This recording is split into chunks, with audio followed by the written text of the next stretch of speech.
What I would do if I was a realtor wanting to generate leads on YouTube. Now, loaded question, simple game plan just to start. First and foremost, I want to preface this video by saying a lot of agents want to generate leads online, but they skip the first and most important step, and that's actually building a brand.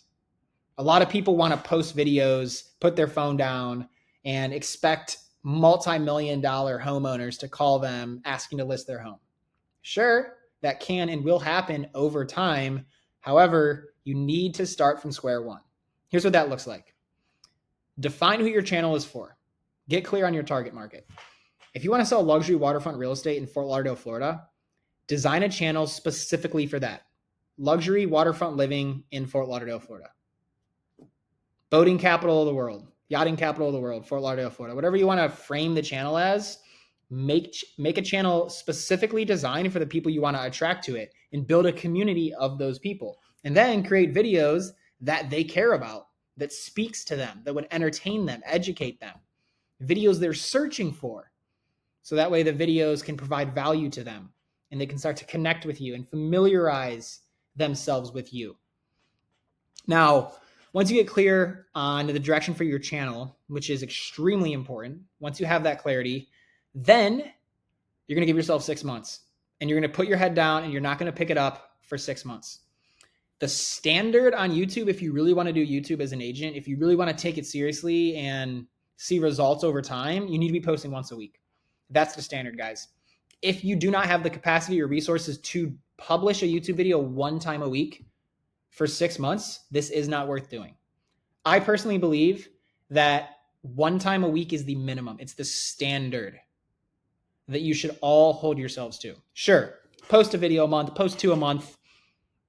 Maybe something happens, likely something won't. I'm just being transparent from what I've seen on the agency side of things and what AJ has seen himself as well, just because he's the other part of this channel. So post 1 to 3 times a week for 6 months. Figure it out. 1's the standard. 2 is really that sweet spot. From what we've learned and what we've studied and what we're seeing in the space, 2 a week is really that sweet spot. And you can do some damage, between 3 and 6 months even. Now, can't guarantee anything because I don't know how effective you're being with your videos, how optimized your channel is. There's a lot of variables. However, 2 a week, even from scratch, can really do some damage. Anything after 2, if you can get to 3 a week, you're going to see accelerated growth for sure, accelerated results for sure. So 1 to 3 times a week for 6 months. After 6 months, we can reassess. And then the third point I have here is stay consistent, obviously. Back to the point of getting to at minimum once a week. A lot of times what this requires is a system or a team.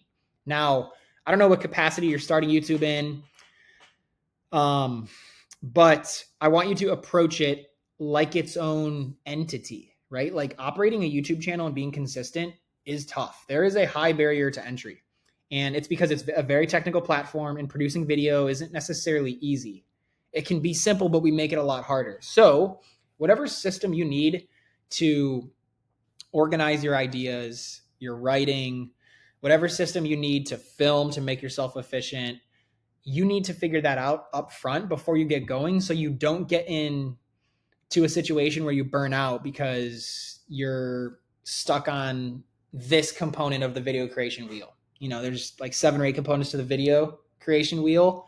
Maybe you're stuck coming up with ideas. Maybe you're stuck filming. Maybe you're stuck finding the right editor. Maybe you're stuck, who knows? Maybe you're stuck optimizing the videos and figuring out how to optimize and launch or increase the visibility of a video once you post it. Whatever that is, I really want you to put thought into bringing on a person to help out. First and foremost, you should have an editor. That's a non-negotiable. But maybe you want to add a graphic designer as well for thumbnails. Maybe you want to add someone for distribution who's really savvy with the back end of YouTube and can do the optimization of your videos. That's description, that's CTAs, that's the settings on your channel, that is tags. Okay, there's title, thumbnail. There's all these different things that help the success of a video. So maybe you bring on somebody who's savvy with that. Maybe you bring on a videographer to help you actually film the videos because set and audio and lighting, all that stuff is just not your thing. Bring on a videographer, but up front, approach it by getting things and people in place that can allow you to be consistent, take the guesswork out of things, and prevent burnout. Because, doing a lot of videos in this capacity and being consistent over a long period of time, you will run into semblances of burnout, especially creatively. So being consistent, get softwares in place, get systems in place. You could use Trello, you could use Frame, get the right people in place to attack this with you and attack it aggressively. Look, guys, if you're getting value from this channel at all, if you took anything I said today and you said, well, I could actually apply this, I would very much appreciate if you could subscribe to our channel to support our mission of getting every real estate agent in the nation on YouTube. Thank you guys for watching. I'll see you in the next video.